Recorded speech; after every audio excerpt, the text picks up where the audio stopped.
ভূগর্ভের পানি দিয়ে দেদারসে লবণ চাষ হচ্ছে কুতুবদিয়ায়। অনুমোদনহীন ১৫০০-এরও বেশি নলকূপ দিয়ে তোলা হচ্ছে পানি, যাতে বিষিয়ে উঠছে পরিবেশ। লবণাক্ততার কারণে দ্বীপে বছরে আবাদি জমি কমছে ১০ হেক্টর করে, আর নামছে সুপেয় পানির স্তর। তবে এ নিয়ে কার্যকর কোনো পদক্ষেপ নেয়নি সরকারের কোনো সংস্থাই। আশরাফুল আলম আকাশের ৬ পর্বের ধারাবাহিক রিপোর্টের তৃতীয় পর্ব আজ। ক্যামেরায় ছিলেন সবুজ হোসেন।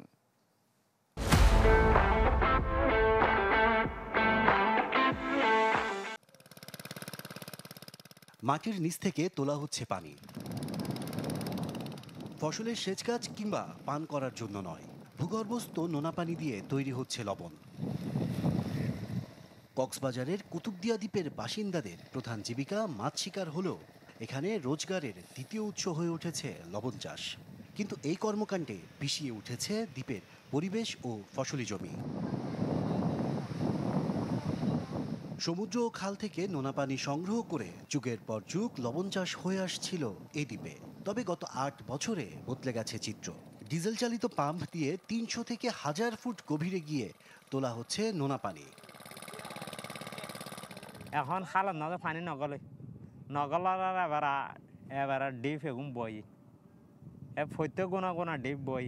এটা পরিবেশের ক্ষতি, যেন আমরা ডিপ টিউবওয়েলের মাধ্যমে লবণ চাষ করি। যদি সরকার আমাদেরকে পর্যাপ্ত পানির ব্যবস্থা করে দেয়, তাহলে আমরা আর ডিপ টিউবওয়েল থেকে না করে আমরা খালের পানি দিয়ে চাষ করতে পারবো। এমনিতেই দুর্বল বেড়িবাঁধ ভেঙে হরহামেশায় সাগরের নোনা পানি প্রবেশ করে কুতুবদিয়ায়। তার উপর লবণ তৈরির প্রক্রিয়ার নোনা পানির একটি অংশ ছড়িয়ে পড়ছে ভূমিতে। উপজেলা প্রশাসনের তথ্য মতে অতিরিক্ত লবণাক্ততার কারণে এই দ্বীপে বছরে আবাদি জমি কমছে ১০ হেক্টর। এছাড়া দিনকে দিন নামছে সুপেয় পানির স্তরও, কয়েকটি ইউনিয়নে যা মিলছে প্রায় ১৫০০ ফুট গভীরে। পাতালপুরে বছরের পর বছর কুতুবদিয়ায় চলছে লবণের চাষ। এই ধরনের অন্তত ১৫০০-এর বেশি গভীর নলকূপ দিয়ে পুরো উপজেলায় উত্তোলন করা হচ্ছে ভূগর্ভস্থ লোনা পানি।